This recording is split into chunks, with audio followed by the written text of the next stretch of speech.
All right, welcome. I am GPOC Khan. GPOC, I'm a grandpa. Khan, first three letters of my last name. So our gamer tag here in Elder Scrolls Online PC is GPOC Khan. I'm newer to the YouTube scene.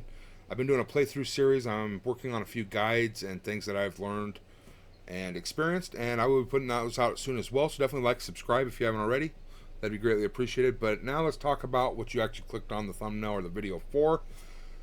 Is Elder Scrolls Online dying? In one word, no. If we look here before we dive in more, he actually goes on to say,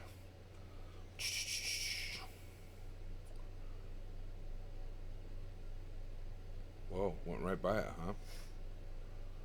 The game isn't going anywhere. He then goes on to say, when we think about games that are 10, 20, 30 plus years long, the future, and that's what's guiding them, is a game. They want this game to be around 30 plus years from now. The game is going nowhere. You don't have to worry about Elder Scrolls Online dying. We're actually going to dive into this and read through it. This will be a quick little video introducing Zos' new studio head. Now, to preface this, I came back to the game. I switched from console to PC. I quit playing on console because they killed the economy. They made everything worthless, really cheap. You can't sell anything to make any actual gold. And then once you got 1 billion gold, what do you spend it on, right? It just sits in your bank. They totally killed the trader, the player economy, the value of the coin. And that's a big part of Elder Scrolls, to me at least, the way I played the game. So I quit playing the game because I hated that. Now I'm a returning player and I'm jumping on PC. The economy seems very healthy. Big player base, things are holding value. They actually sell for what they're worth. You can actually go out and grind for a couple hours and make some halfway decent gold in the game to buy what you want, right? And that's how it should be. But I had concerns. Am I spending on ESO Plus? Am I buying cosmetics? Am I wasting my money and just lighting it on fire because the game's going to be dead in a year or two? As soon as Elder Scrolls 6 launch, are they going to quit investing into this game as much and kind of let it wither? And after reading through this, 100% no. What I kind of thought before reading this, though, I will say is, after playing an MMO and having that interaction with people in the world working together to meet an ultimate goal, also being able to go out and do things on your own solo, which is 80-90% of this game. You can play solo. Maybe you can play the whole thing solo, but what I'm saying is it's got a decent mixture of both, and that interaction in the world, seeing other people running around, is what makes me love this game so much. I was a big fan of Skyrim, probably my favorite game of all time, probably the best game I'll ever play throughout my entirety of my life, right? Even better than this game in the fact of what it was. But now that I've played an MMO, I don't know that I could go back to a single player like Elder Scrolls 6 or Fallout 5 or anything like that. It's just not the same, right? I need that social interaction. If nothing else, I want to see other people out there on the grind, playing the game, making the world feel alive and amazing. So I don't know why they would ever drive this into the ground and just to make another game be profitable. You know what I'm saying? This game makes millions and millions of dollars on a regular basis. Some people might have concerns because they did just do a big layoff, fired a bunch of people, got rid of them, whatever you want to call it. And the leader of the studio head or whatever, Mike Fuhrer, is that how you say that? Mike Fire, is gone. And they got a new one. His name is Joe Burba. So it's kind of concerning when you see people getting laid off or fired. They're cutting the team way back. The leader of the team is leaving because of said things. It's concerning, highly concerning for anybody. You should be worried. That's usually what happens when a game's dying or going on autopilot, right? But we don't have to worry about that. After reading this letter and just seeing how they're continuing to make new content, I don't think we have to be concerned anymore. After 10 years of making chapters and content drops like that on a regular basis, they totally changed it up this year. They're doing a different style. Hopefully that works out for them. But as long as they're bringing new content for people, I don't think we're going to have any problems there. Do it however you want to do it. Call it a chapter, call it a book, call it whatever you want to call it. A money grab. I don't care what you call it. Just keep putting out new content so there's things to do that are fun and exciting, right? All right, let's actually go ahead and read this letter now that I've done rambled, right? I'm going to try to stay on topic here. We're going to read through this real quick. So, after 20 years in the game industry and 13 years at Zos, I am both humbled and honored to lead the incredibly talented team here as we continue our work on the Elder Scrolls Online. Taking the baton from Matt Fire in this ongoing MMO journey. And is that Fuhrer? I'm going to call him Fire. Matt Fire. I believe I've heard him called that before.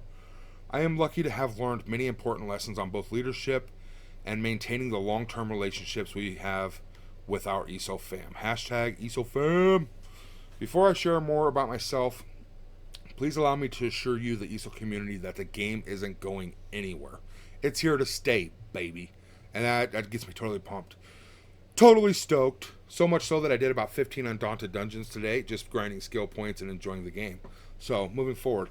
And the studio is continuing to work hard on new features and adventures and improvements. We said that there's big changes to the world of Tamriel on the horizon, and that hasn't changed. We will be sharing more about those soon. During his departure, Matt told me at the core of ESO's success are two teams, the team at Zos and the ESO community. The game would not exist without either. They, the players, are the beating heart of this game, and we developers should never ever forget that. 100%. They make the game, we play the game. It's a symbiotic relationship, and it's beautiful, wonderful circle of life.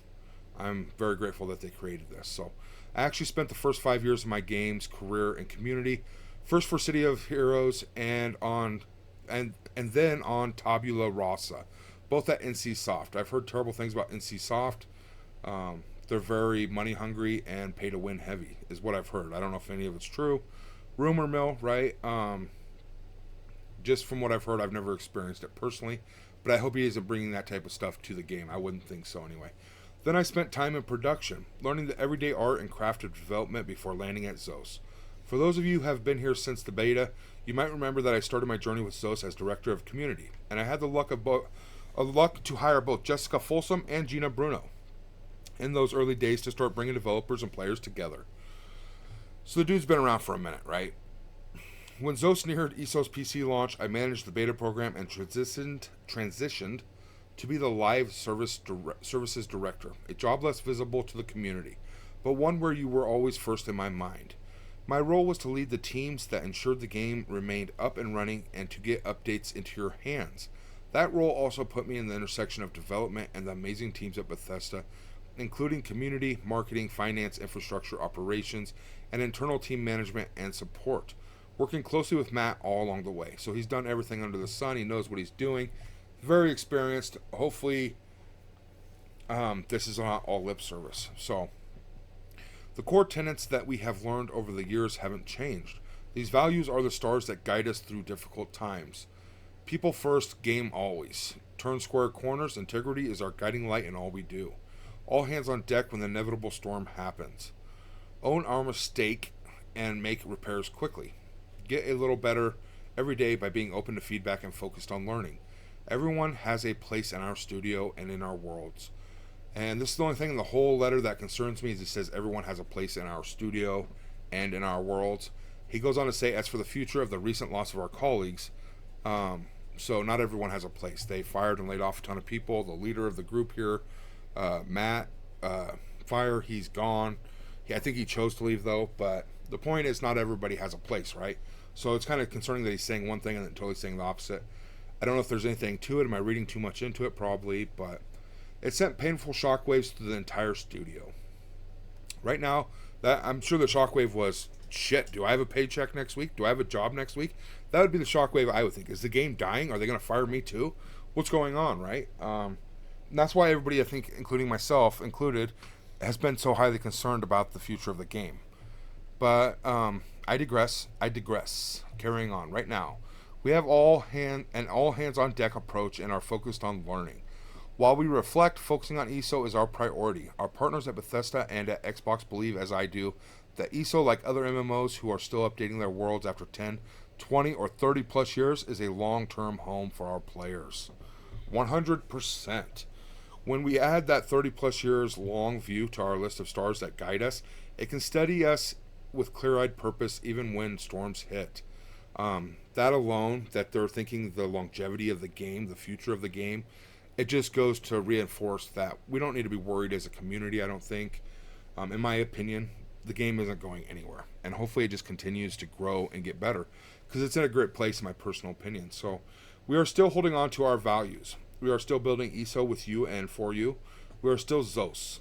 ZeniMax Online Studios, evolving and getting better every day. We are still Bethesda. Now, you've been successful for a decade. I don't know how you can continue to get any better, but let's hope they do. That'd be cool, right? We thank all of you who have sent kind words of support during this time and appreciate everyone over the years who has supported the team, be they fellow developers, our partners, or players. I'm excited to create the future of ESO and ZOS with all of you. I'll leave you with a parting note from Matt. Thank you all, devs and community members, for everything you've collectively done for ESO, for ZOS, and for the gaming world. ESO is a titanic achievement and will endure and thrive. And I will be there as well, living in my favorite fantasy virtual world. See you in Tamriel. Matt, Fire. Now, if I was this dude, I'd be on the beach in the Bahamas or somewhere with a badass AC unit that looked like the Bahamas, drinking some mojitos. No, I don't know. He's filthy rich, so I'd be chilling, right? Personally, after putting in the work they did and he done, this game's amazing. It broke my heart to even be skeptical and concerned because it's like a game that's done so well. Why would we ever have to worry about it dying, right? It's not going anywhere, in my personal opinion. Comment down below if you know something I don't, or you want to add to the conversation. I'm still learning. I'm always learning, so definitely hearing your opinions and feedback would be amazing. These are just my opinions and thoughts, so that's all I got for this one, guys, gals, ladies, and gents. Definitely like, subscribe, and we'll catch you on the next one.